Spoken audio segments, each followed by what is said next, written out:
But one of the biggest missed opportunities is this: how to learn more about the people that you're serving, to really become emotionally intelligent, not just market intelligent. Today's guest is going to give us all the details on that. He's actually authored a book on this topic.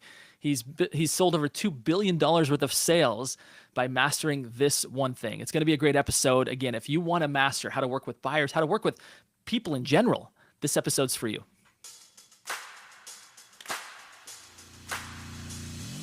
So the big question is this: how do those of us in the real estate industry who have crazy amounts of ambition, how do we think bigger than the building of our own empires? How do we create success and significance, income and impact? My name is Justin Stoddard. This is my co-host Stephanie Peck. And together we bring you the Think Bigger Real Estate Podcast. So while I'm without my lovely co-host today, I have an amazing guest, Mr. Scott Harris. Scott, let me just begin by saying welcome to the Think Bigger Real Estate Podcast. Justin, thanks for having me. Thrilled to be here. Yeah, straight out of Manhattan, folks. He is going to be sharing some insights that are valuable. But first, let's get a little background on you. Again, as I mentioned before, you've sold $2 billion worth of real estate over 2 decades. You are the founder and brokerage owner of Magnetic in New York, which is a boutique brokerage. I love it. And the nationally best-selling author of a new book, The Pursuit of Home. Scott, again, such a pleasure to have you here. I think all of our guests who primarily are real estate agents, although many also tend to be those professionals who also serve property owners. So we're going to learn a lot today from you, I'm convinced, about how to really deepen our knowledge, our emotional intelligence. So let's just kick this off. How did you get into real estate? In fact, there's a little birdie told me that you actually have quite some accolades when it comes to singing. And can you tell us a little bit about your music career prior to your real estate career?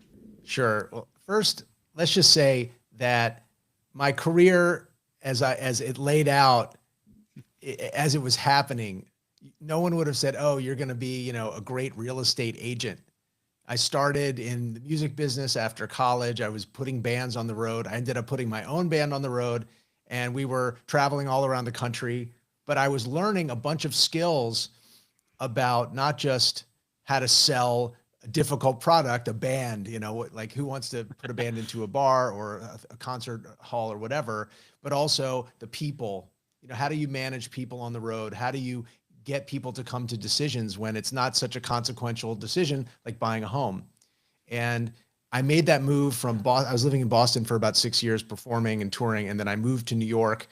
I was ready to get out of Boston. I wasn't from there, and it was time to make a move. And New York was always calling me. And my stepmom I was really struggling. What am I going to do next after this band? My mom had been the marketing director for a residential real estate brokerage in New Orleans. My dad was in, and still is, in commercial real estate in New Orleans. He's a landlord of a big warehouse. And my stepmom, who's not in real estate at all, was the one who said, Scott, I think you'd be a great real estate agent. It wasn't something I'd ever thought of. But then after, looking back on it, it's like, wow, all these things that I had done before real estate really stacked up to make me into quite a real estate broker. It was really something. All of a sudden, I was really good at it right out of the gate. And I think a lot of that had to do with the way that I engage with people. What's fascinating is that oftentimes we look back at the breadcrumbs of life and realize that we were being prepared for something really important, right? And at the time, in fact, my mom loves to share this message, is that sometimes when we're looking at life and the different paths that we take, sometimes it feels like, man, is this a little bit of a dead end, right? Or is this, how come I got moving down this career of music when that wasn't my end thing, right? And it's like this tapestry. All we see is the back end, kind of the knots and the snags, and all of a sudden we're brought around to the front and we see like, oh, all of that was preparing me to actually be really good at real estate. And you're like, real estate? What? So I love your story because again, for anybody that's along that journey and they're feeling like, man, I'm not quite sure this is as smooth as I had projected in high school when I thought I was just on upward trajectory to the right? It's like, if you look around and learn the lessons, you'll start to see clues that lead you to maybe the mission that you're supposed to be on, right? The things that you're supposed to be doing. So fun to hear your story in that. When you think back about your story, Scott, what part do you feel like has most prepared you? Like what were the lessons that you feel like most prepared you to be a different real estate agent, right? Different than maybe what's taught or what you see out in the marketplace.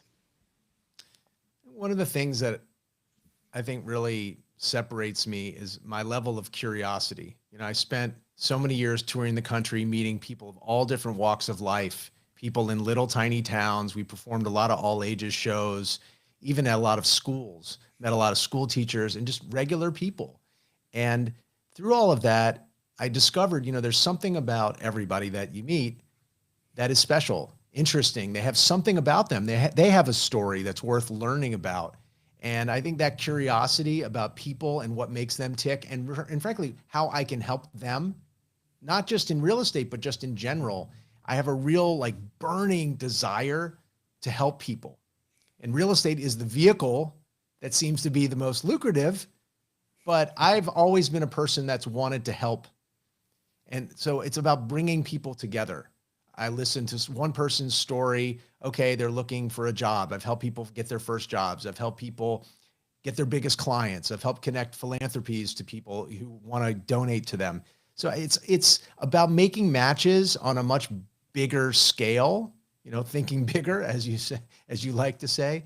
It's really about how do I make connections and help people move forward. And I think that's really what separates me more than anything, because I do realize that in doing that, it's come back in a zillion different ways. It certainly has helped me grow my business.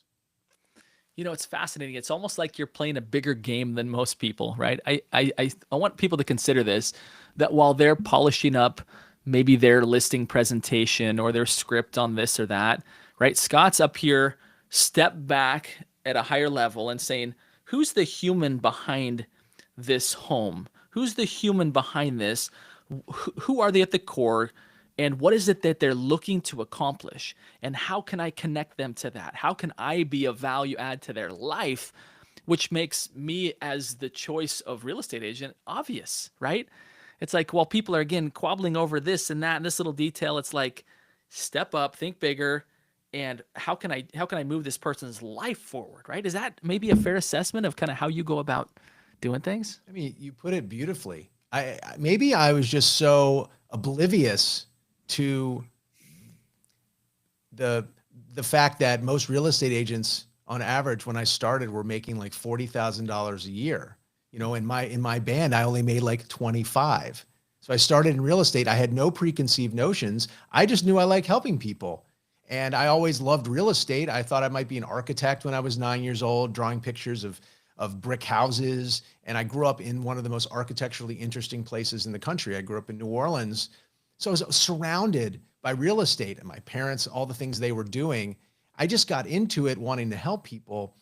It was like, oh, I didn't think there was another way to do it. It's always been a people business for me.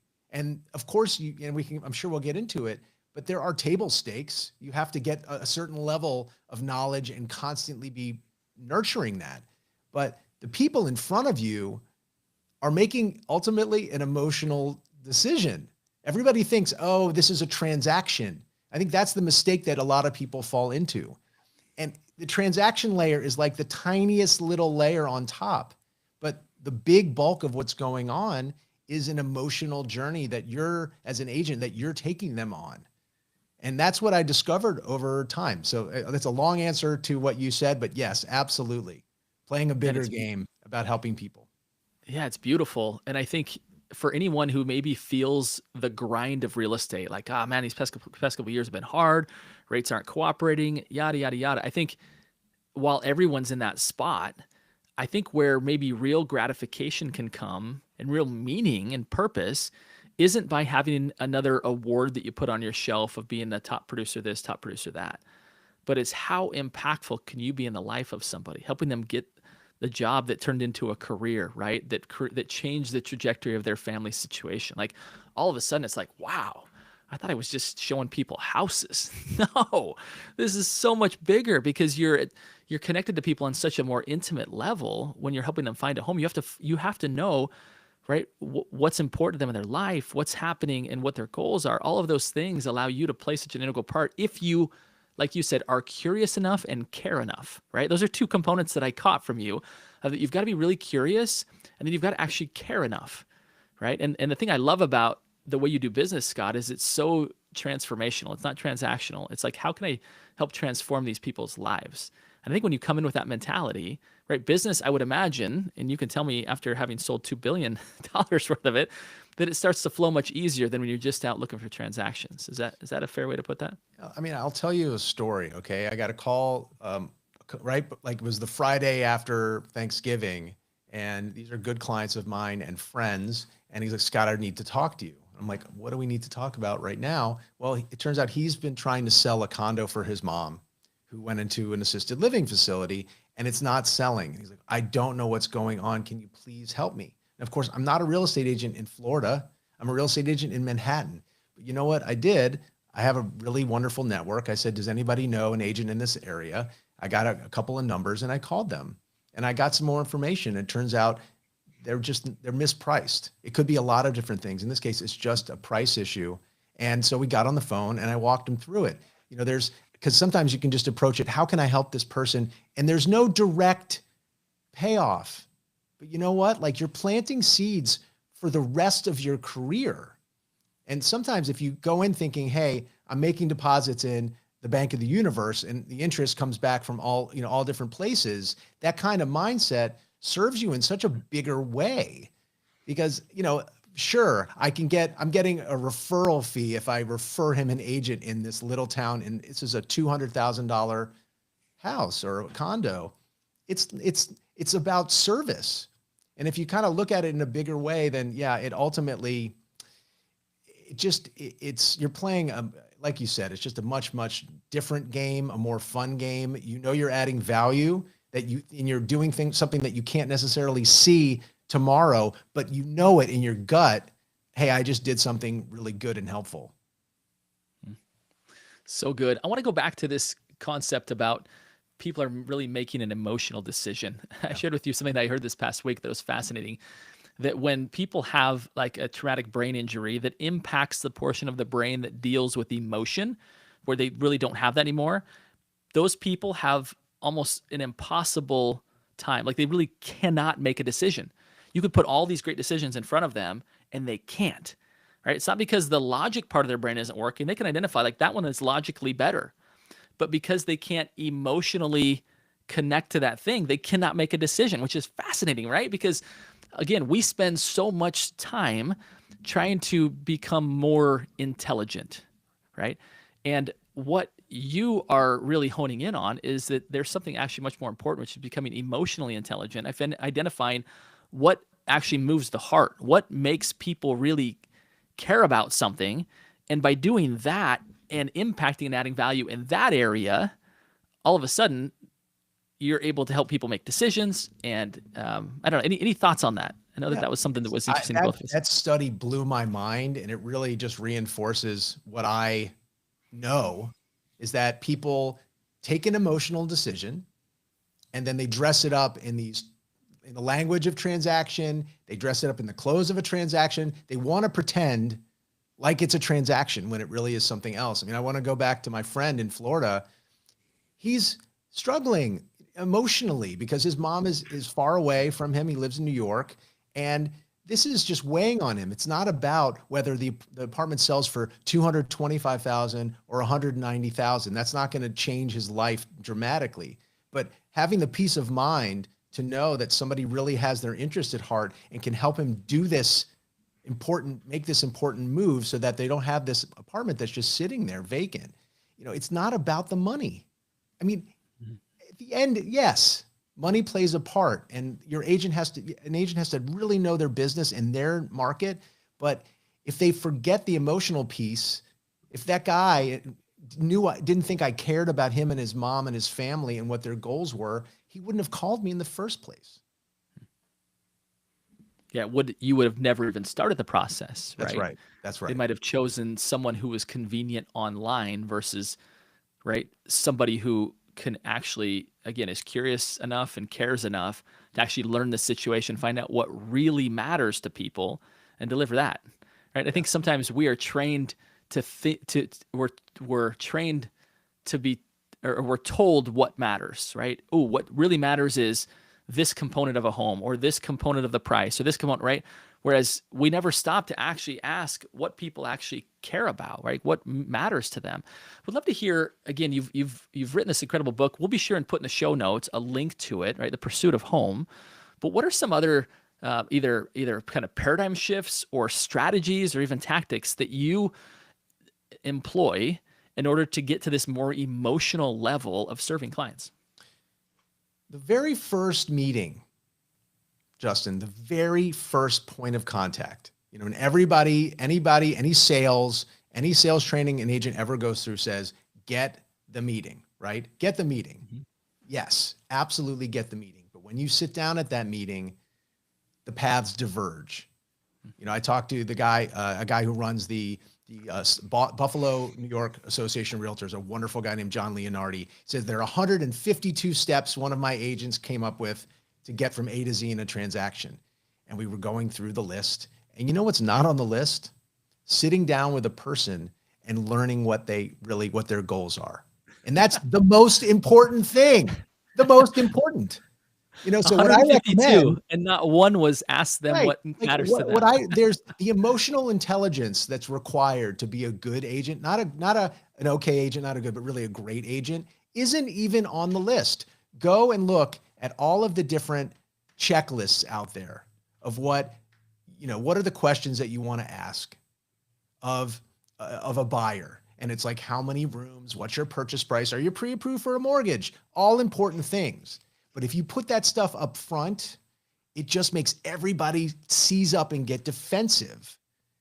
Take the time, slow down, get tactical. And what that means is just sit and be present with the buyers in front of you and really learn like what their goals are. And I know we've kind of repeated this, but if you do this in the right order, everyone relaxes and they're more honest. And it actually, in slowing down, it speeds up the rest of the process because you get to tap into both your intuition and wisdom as a real estate agent, and the buyers get to relax and start to tune in to what's important to them. It works so much better. I had 2 situations recently, Justin, which doesn't always happen. One buyer comes to me and says, we want to spend $3.5 million, which in a lot of markets is a crazy budget. In New York, it's like my day-to-day often. And I said, okay, let's look at these things and we'll make sure you're looking at things up to say 4.5 or 5, because we just want to see what they are. We sat down, had a really good coffee meeting and talked to them. I shared my book with them. What are you looking? What are your goals? They're moving in from the suburbs. They bought the first property they saw. They felt so good. And we just listened and talked. And then 2 weeks later, we went out and looked at properties, and the very first thing they saw was perfect for them because we listened really, really carefully. And that kind of thing doesn't happen if all you're focused on is budget, because you miss all those little cues about what they said. What it turns out is the wife is all in on the city. The husband is kind of 1 foot in. He really likes the quiet of the suburbs, and they just sold their house, and he's kind of living in a loud apartment in New York. So what was flashing to me is he needs quiet. And we found a really beautiful apartment on a side street that might have been overlooked if we didn't really listen carefully at the start. Fascinating to me of what you just shared there, of how much people are studying, probably trying to memorize those 152 points, right? And yet they're missing the component is that on the other side of this, of this checklist is a human who in their own mind has thoughts and concerns and worries and fears and ambitions, right? And by simply stepping back to say, tell me about you, tell me about your story, tell me about, right?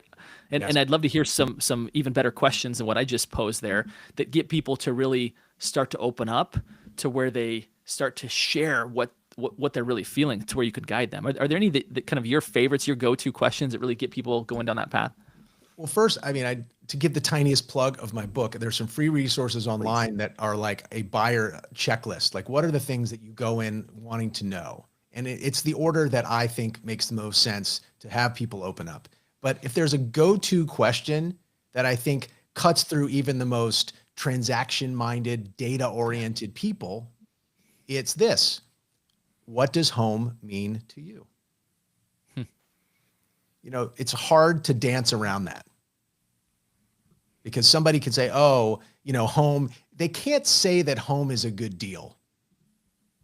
They can't say that. I mean, Right? yes, they want to get a good deal, sure, but home has to mean something to them. It's an individual answer. It could be a different answer for the people, if it's a couple, it could be a different answer for each of them. But a lot of the time the answer is somewhere around, it's where we raise our kids. It's where we, it means so much, or it could be the community that's around them. There's no right answer, but that cuts through all of the noise. It gives and usually what I like to say is you want to ask questions that provoke honesty, questions that kind of cut through the noise of and the fear of going and setting out to buy. When you ask questions that signal that you care about them, it's like a constant lowering of the temperature. We're in this together. I care about you. Let's figure out what you're about and what you're trying to do. Who are you today? Who do you want to become in the future? And how do we get you there? And that can look in a zillion different ways. But I think that question, what does home mean to you, ultimately has provoked in a thoughtful way, like some of the best answers that I get. I don't always ask it, Justin, but I certainly think that it's like, I was gonna use the metaphor of sex, that there should be some foreplay, but that's a terrible metaphor. What I actually think is that it's like dating. If you're constantly worried about what is this person thinking of you, it's like you're in your own head. As an agent, you just want to be with the other person and really getting to know them. And that sort of takes, you don't have to be the most brilliant real estate person. You don't have to know everything. You don't have anything to prove other than that you care. If you're on a team, you can really rely on your team to give you a lot of the information. But what you can't rely on them for is your heart and your caring and being in front of that person and being present. Look, for better or worse, 71% of home buyers choose the first agent that they meet. So if you get in the door, there's a pretty good chance you're going to win. But the way you make it better and have a better outcome is by caring first. I want to hear we're hear quick from our sponsor, and then I want to have you share with us how much more relevant what you teach is in an AI world. So we'll be back here in 20 seconds.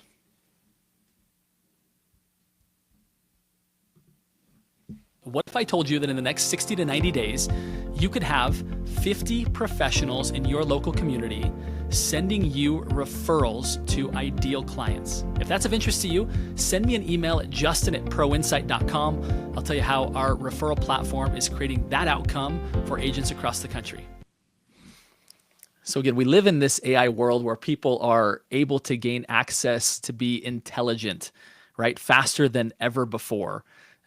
This concept of emotional intelligence, while we might be able to ask ChatGPT, what would be a good question to ask, the reality is it can't do that for us. It has to be a human to human, right?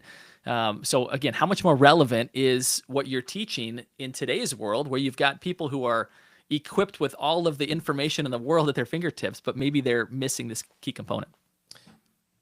There's an underlying assumption in there, Justin. When people go and they go online and search, everyone thinks they can be an expert in real estate. It's not like being a doctor. It's not like being a lawyer.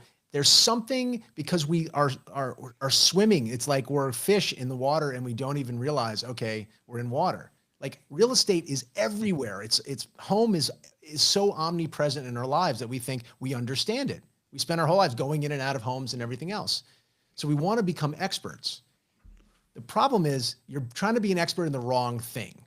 What you want, becoming an expert in what you like that's what you want to find, what moves you. But becoming an expert in the transaction, when you go online and talk to AI, talk to ChatGPT, you can get a lot of information about things that are out there. You're not going to get as much information about what's in here. And that's the part that's the most important. What do you love in a home? And I will say this, and any agent out there who's sold more than one house, it will tell you that the checklist that buyers start with is usually not the checklist that they finish up with, because people don't usually they don't know what they actually like. And so this process of like learning all the things about the transaction, like, hey, hold my beer, I can figure this out on my own. It really is, you're kind of going down the wrong path, as opposed to, what are the things I really need to know here? And it's an inside game. And if you focus on that, look, you can spend some time with ChatGPT and say, like, ask me questions as if you were, a therapist, not a realtor, but a therapist, and start to like do some unpacking of your issues. Like, there are a lot of things you could unpack that are going to give you more in touch with yourself.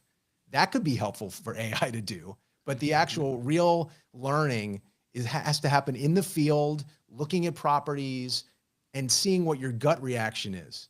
This neck up reaction is like what you think you're going to like.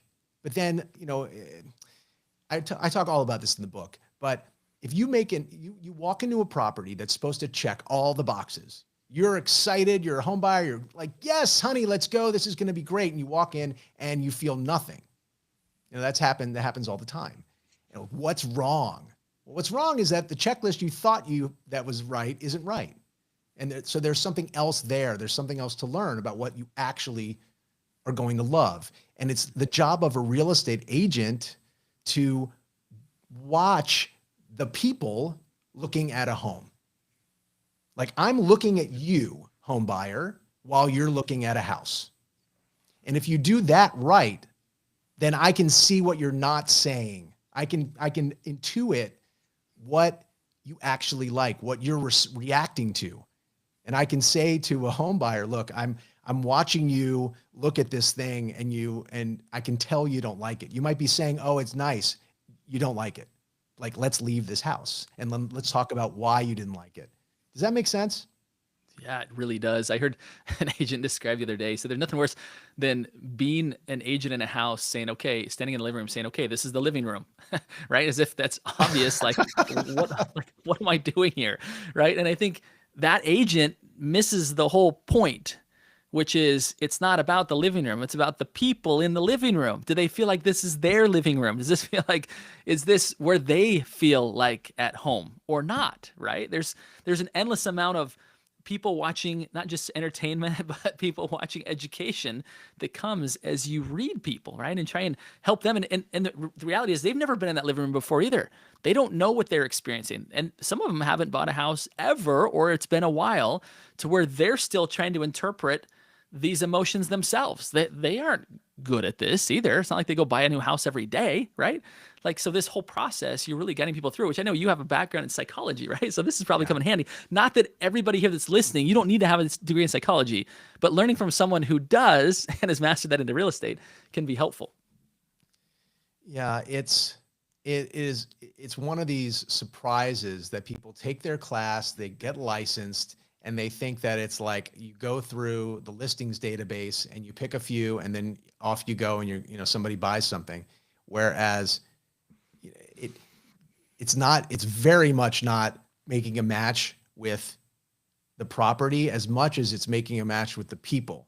So I want to give you one other thing, another example of what emotional intelligence looks like, Justin. As an agent, you are a person and you have your own default communication style. What is that style? Are you more data driven?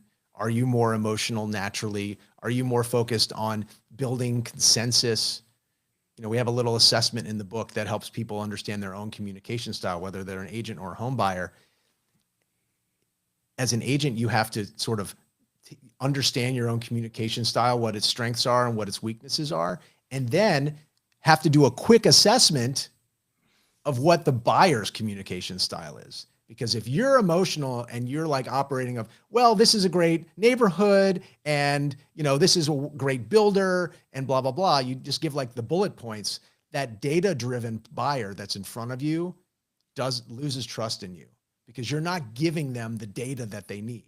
A data-driven buyer is going to take longer to make a decision than the emotional buyer. And there's no right way. But you know what? If you listen to the cues when you're in that first sit down, you quickly understand who's in front of me, what are their communication styles, And then how do I make sure I tailor my information I have to share to them?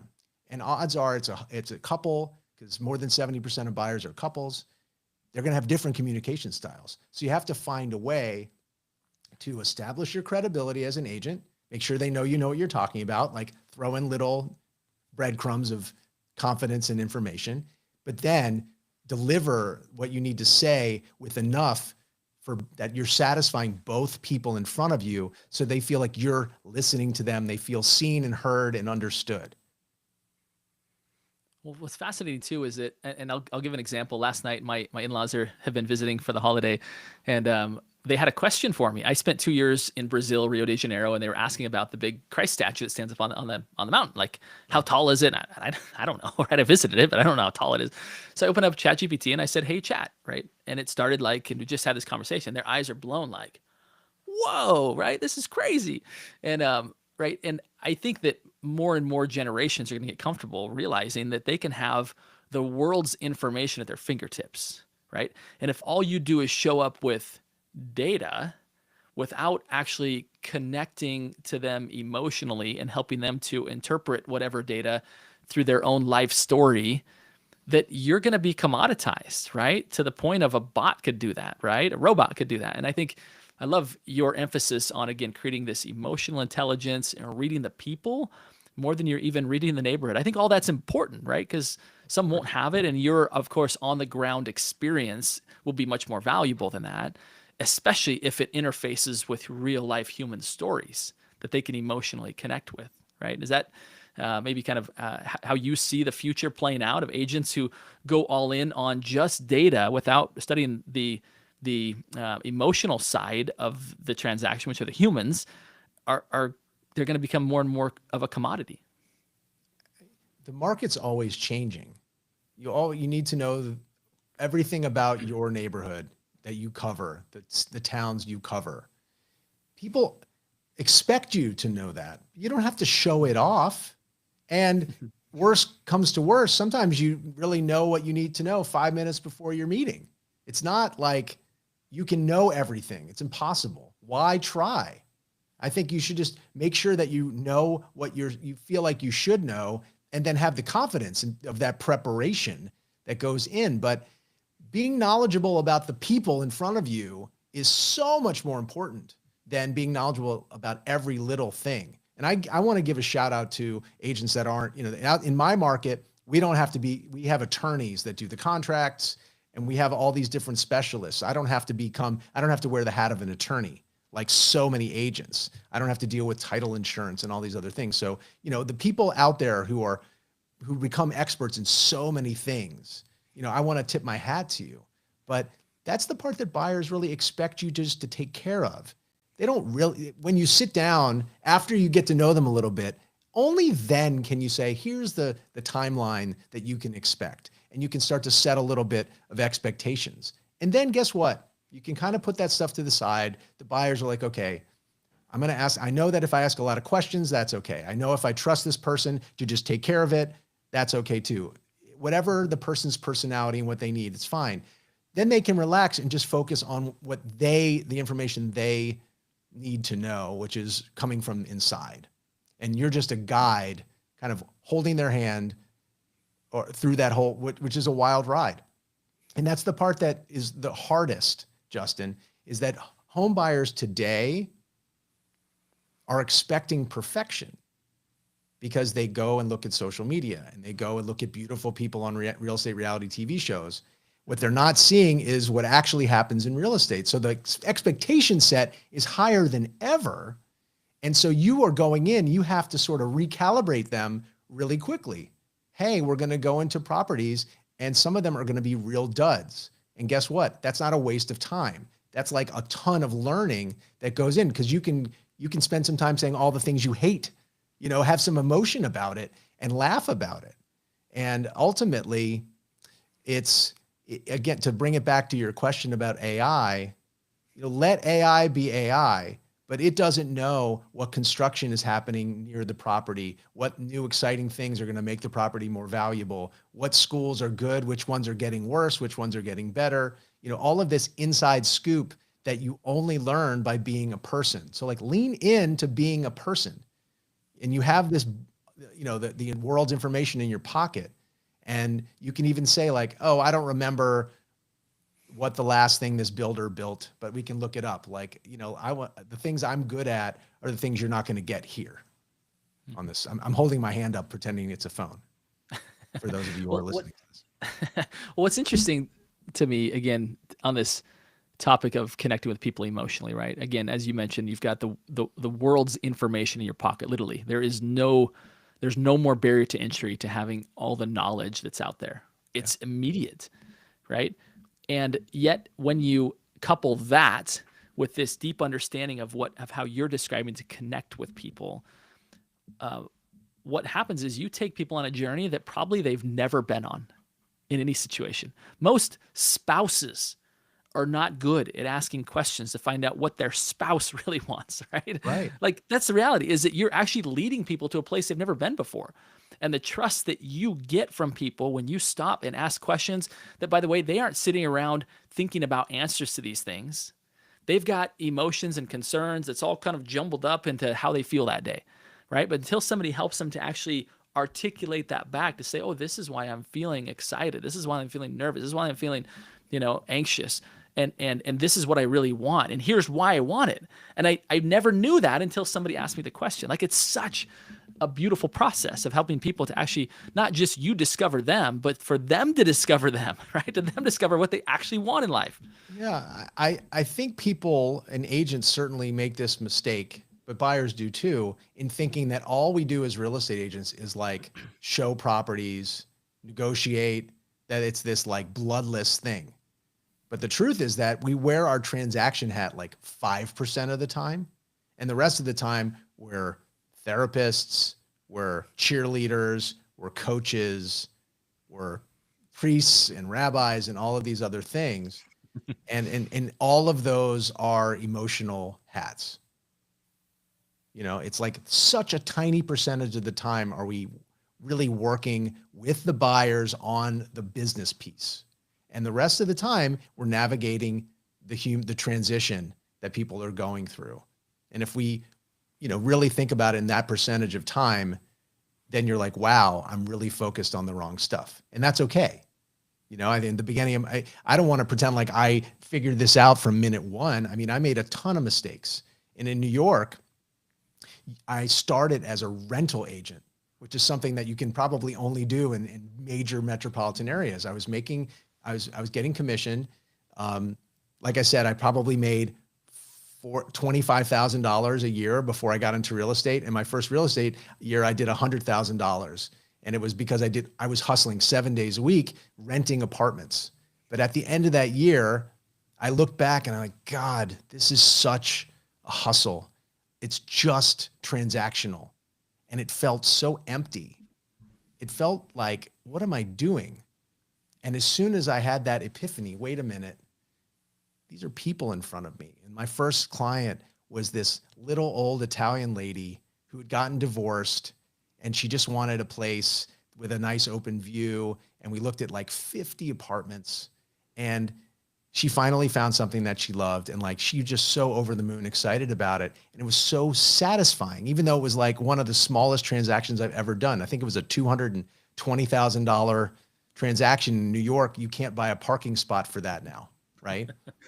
And it was such a stark difference between the transactional feeling of being the rental agent and the powerful emotional feeling of helping somebody. It was like night and day. And that really is what charged me up and was like, oh, this actually is something, I think we're up to something really important here. And fast forward 20 years, I go as far as saying that what we do is sacred, that we have like a real sacred responsibility with what we're doing in people's lives. And so people who feel like they're, if they've treated this like just a transaction in their business, they're missing out on so much more.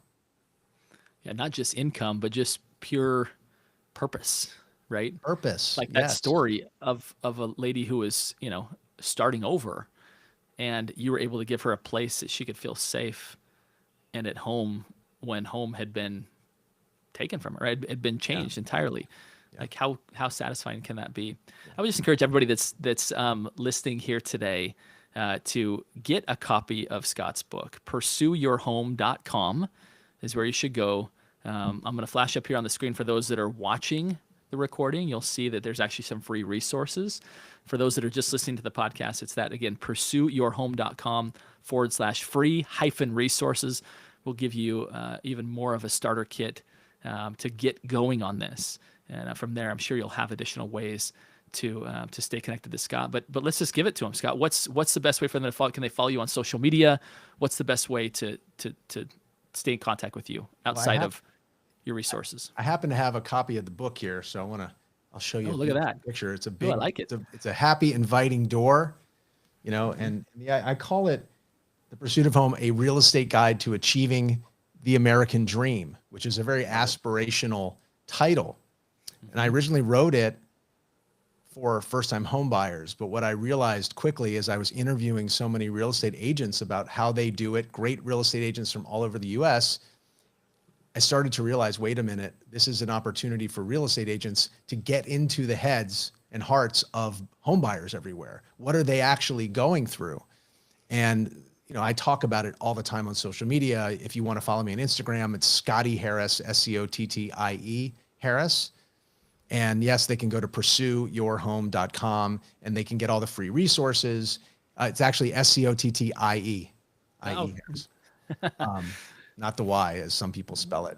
But IE, and then got it. and then if they're, these are real estate agents, they're on LinkedIn, they can follow me at Harris Residential. And I talk all the time about the emotional decisions that people make, the mistakes that people make out of emotion, out of how they sabotage themselves. We didn't even get into that. That's quite a whole chapter I dedicate to all the ways that home buyers get in their own way. So, those are really, between the book website and those two, that's the best way people can stay in touch. I love it, Scott. Boy, you've really opened our eyes to what the meaningful work that real estate agents are engaged in, right? And I would say this, again, because of my work with Pro Insight, we unite the professions who serve property owners together to create what we call a complete real estate resource. And so I know many of our audience are not real estate agents, and I would say that these principles apply, especially, you think of the asset-based professionals like financial advisors and tax professionals, estate attorneys. Like, you're still dealing with humans on the other side.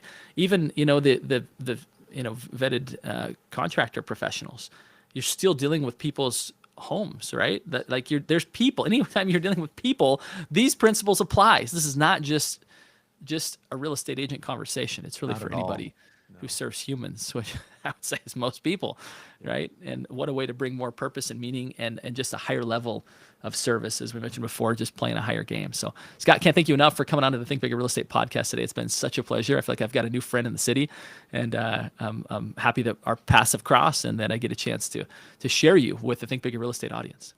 Thanks for being here. It's been really a fun conversation. Yeah, likewise. And to all of our loyal fans listening here today, I have one final request of you, which are 3 simple words. You know what they are, and they are go, think bigger. And Scott, you taught us how to play a bigger game today. So thanks again.